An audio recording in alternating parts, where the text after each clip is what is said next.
ką nori nuotrauką perduoti. Ar informacija, ar tiesiog vaizdą. Muzikavimas, dainavimas, šokimas, fotografavimas yra vienas iš tų, kas leidžia pailsėti. Jūs galite įsigyti paslaugą iš mūsų pigiai, greitai ir aukščiausios kokybės. Tai pirmos laidos metu irgi kalbėjom apie inžinerinę visuomenę, kuom pasižymi inžinieriai, kokios jų savybės.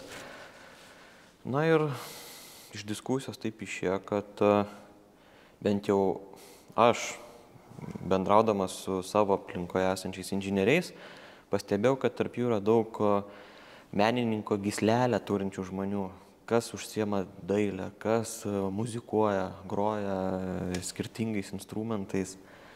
Ir tiesiog pirmoji laidoje tokia frazė iškyla, sakau, turbūt galima būtų pavartoti tokią savoką kažkur kažkada, kad esu geriausias menininkas tarp inžinierių ir geriausias inžinierius tarp menininkų.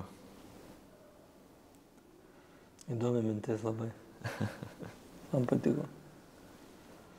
Iš tikrųjų, jeigu tai paimt, kas yra inžinierius, ne, tai ne vien tik tai žmogus vaikščiantis su chalatu ir pieštuku, užrašų knygute, ceche, ar ten kažką tai braižantis, darantis, kūrintis. Manau, kad tai yra daug daugiau žmogaus viduje. Iš tikrųjų, aš, pavyzdžiui, fotografuoju, man patinka fotografuoti, bet tai yra susiję turbūt labiau ir pagal darbą, kada reikia užfiksuoti momentą paprastai, kas netitinka, arba kas labai gražiai atrodo.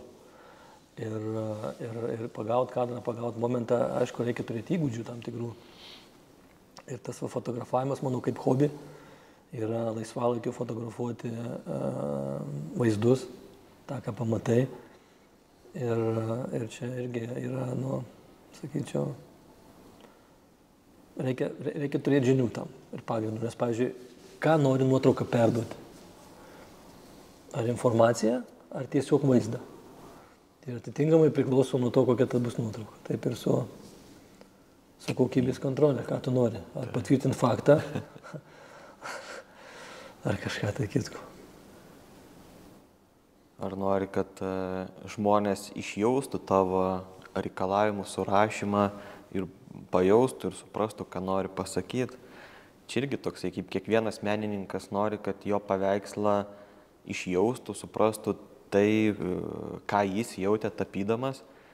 Tai, sakykime, inžinierius, dirbantis kokybės srityje, rašantis kokybės vadovą, irgi turbūt trokšta, kad tie, kurie skaitys jo tą kokybės vadovą, kad taip pat suprastų kaip meną. Geras kokybės vadovas, tai yra parašytas geras kokybės vadovas, tai yra kūrybinio proceso rezultatas. Taip, jeigu paprastai žiūrint, iš tikrųjų. Jis turi lengvai skaitytis, turi būti suprantamas, turi būti aiškus, paprastas, lakoniškas. Tam reikalinga įdėti pastangų. Čia gera tema. Ir daugelis inžinierių kitą kartą net neatranda savyje ir nesupranta, kad pas juos lypi kažkokia meniška gyslelė. Jie ne visą laiką atranda ir kai tu jiems parodai, kaip atskleidi, kad jie gali užsiimti muziką, kad jie supranta instrumentą, na, kitą kartą galima pastebėti ir tokį proveržį, eksponentinį pakilimą žmogaus, jo savijautos, jo elgsenos. Galima ir tokių fenomenų pastebėti. Galima. Pagrindinis dalykas, sakyčiau, išreikšti save meniškai inžinieriui. Reikia turėti laiko. Ir savęs matymas tam laike yra nemažesnė dalis prisidedant prie tų techninių dalykų. Tu turi būti pailsėjęs. Turi blaivę galvą mąstyti. Būti šaltakraujiškas. Neturėti savo asmeninių įžvalgų ar savo asmeninių interpretacijų pagal savo faktą. Taip gali būti. Ir tam reikia laiko poilsių savo. Ir hobis, vienas iš muzikavimas, dainavimas, šokimas, fotografavimas yra vienas iš tų, kas leidžia pailsėti. Sportas. Sportas. Stiprus protas, stiprus kūnas ir vice versus, ne? Visiškai taip. Kalbant apie menininkus ir išraišką meninę, per laiką atėjo toks suvokimas man asmeniškai. Reiškia, jeigu reikia, taip, jeigu paprastai kalbant, vertintojo darbas nėra sudėtingas. Tiesiog reikia patvirtinti, kad gerai padaryta. Arba atitinka, ar netitinka, dar paprasčiau. Taip arba ne. Jo, pasakyti taip arba ne daug proto nereikia. Bet paaiškinti, kodėl ne. Arba pagrįsti, kodėl taip, reikia įdėti pastangų.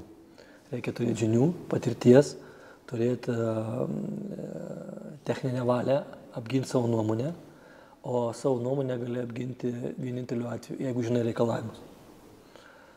Ir tie reikalavimai yra minimalūs ir maksimalūs. Jeigu minimalūs reikalavimai yra tenkinami, valio. Maksimalių nelabai kas siekia. Gali būti užsibrėžtas tikslas maksimaliem reikalavimam, bet čia yra įmonės iššūkis. Ja? Tas, kas turi patvirtinti, minimalūs reikalavimai yra, ok.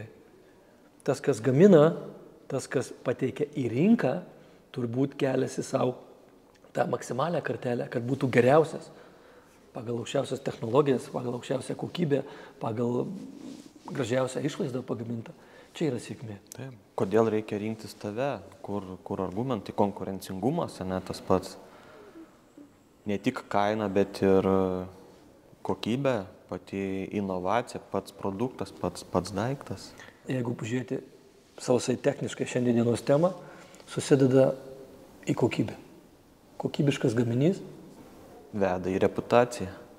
Ne tai, kad į reputaciją, galbūt į reputaciją veda, bet kokybiškas gaminys yra garantijų užtikrinimas. Kokybiškas gaminys pats už save kalba.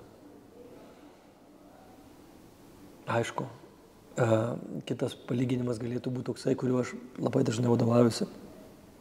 Jeigu eina kalba apie paslaugų teikimą, tarp mūsų inžinierių yra toksai palyginimas, kad jūs galite įsigyti paslaugą iš mūsų pigiai, greitai ir aukščiausios kokybės. Bet pasirinkti gali tik 2 variantus. Ir kaip bedėliosi, vis tiek viskas susideda į kokybę. Kokybė reikia laiko. Kokybė reikia laiko. Ačiū tau, kad pasidalinai šiomis puikiomis įžvalgomis. Nors ir sakai, kad esi prastas rekomendatorius, bet aš manau, viso šio interviu metu tavo išsakytos rekomendacijos tikrai bus labai naudingos. Frazės, citatos, tai tikrai drįstu sakyti neįkainojamas dalykas. Labai tikiuosi, kad žiūrovai tikrai įvertins, pabandys pritaikyti savo veikloje tavo išsakytas rekomendacijas bei frazes. Noriu tau padėkoti už šį interviu, kad sutikai pasidalinti savo įžvalgom, pabendrauti tokia inžinerinė tema, tokia diskusija specifinė, kas Lietuvoje, iš ties, mano manymu, trūksta šiek tiek informacijos, ypatingai apie tavo veiklą, kurią tu pats vykdai. Ir aš tikiuosi, kad mes dar susitiksim, aptarsime ir kitokias temas, ne vien tik šitas specifinės. Taip kad norėčiau dar kartą padėkoti. Su žiūrovais atsisveikinti, bet neatsisveikinti, pasakyti iki kitų sekančių kartų. Tai tiek. Ačiū tau, kad pakvietei. Buvo malonu.